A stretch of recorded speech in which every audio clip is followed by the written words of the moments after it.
We Are All Friends Here by Nancy Wilcox Richards, illustrated by Tom Goldsmith.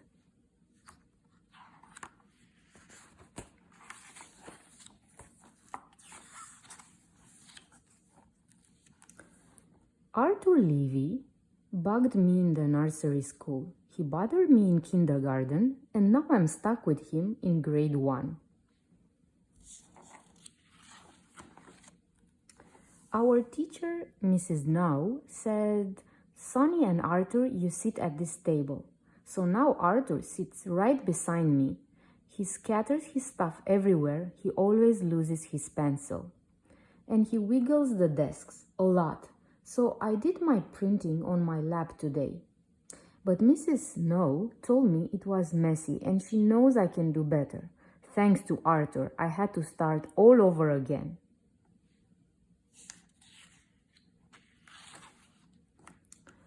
When Mrs. Snow came over to help Arthur, he smirked and stuck his tongue out at me. So I stuck my tongue out back at him. But Mrs. Snow only saw me.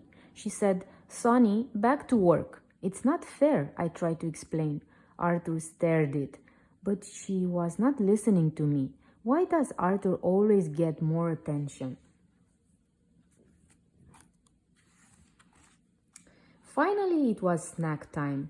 I knew my mom packed one of her special double fudge brownies, but it wasn't in my lunch box. That's when I looked over at Arthur. He was licking his lips and they were covered in chocolate.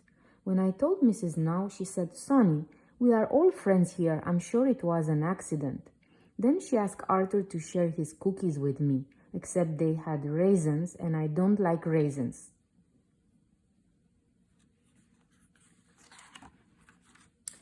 We had gym in the afternoon. I was all set to race against Arthur and win.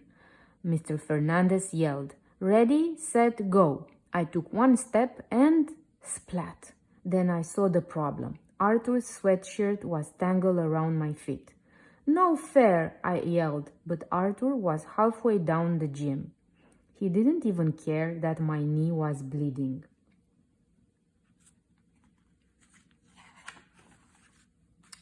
Guess who sits beside me on the bus? Every day. Arthur always hogs the seat. He makes rude noises and whistles and sings, but mostly he tells long stories. The grosser, the better. I've told Debbie, the bus driver, that I want to change seats. She always says, "But you and Artie are good for each other."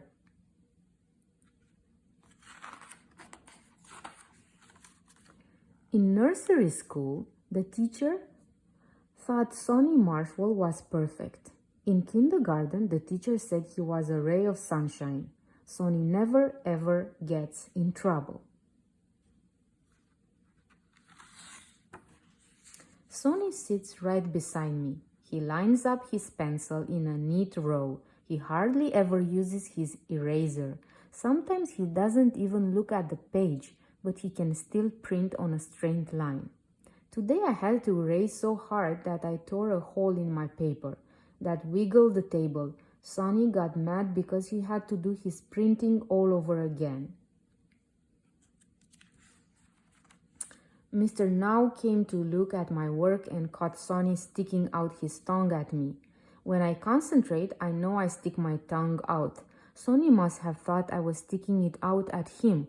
Then he was even madder at me for getting him in trouble. I erased 3 holes in my paper and there were black smudges all over. Mrs. Now said, "You can finish this tonight at home, Arthur." So I had extra homework.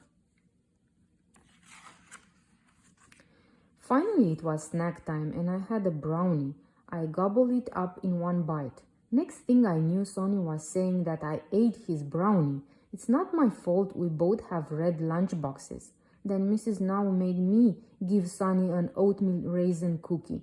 He said raisins are yucky, but they are my favorite. I was looking forward to the gym all day. I pulled off my sweatshirt and lined up beside Sonny. He loves to race almost as much as I do. He is fast, but I'm even faster. When Mr. Fernandez shouted, "Ready, set, go," I took off. Sonny was not even close, but then I looked back to wave and saw him in a heap on the floor. That's when I noticed my sweatshirt under him. There was blood running down his knee, and he looked upset. My dad picked me up for a dentist appointment today. I told him I'd rather take the bus, but he said we'd be late. The car ride was quiet. I didn't even feel like singing, and my dad was not too interested in my story about Sonny's bloody knee. The drive to the dentist took forever. Arthur had to go to the dentist today. Before he left, he said sorry for tripping me with his sweatshirt. Now I have the bus seat all to myself. I can read my comic and no one will bug me, except it's not fun and it's way too quiet. The bus ride home takes forever. When I tell Debbie the bus ride is boring, she says to remember that tomorrow when Arthur is back. On our way home, I tell my dad that I can't wait for school tomorrow. I'm going to tell Sonny all about getting my tooth pulled and all the blood. I'll even show him a cool way to whistle with a missing tooth. Sonny's going to love it. I just know it. So kids, we are all friends at school. Thank you for listening, and I'm waiting here on Karina's channels for another story in another time, in another day.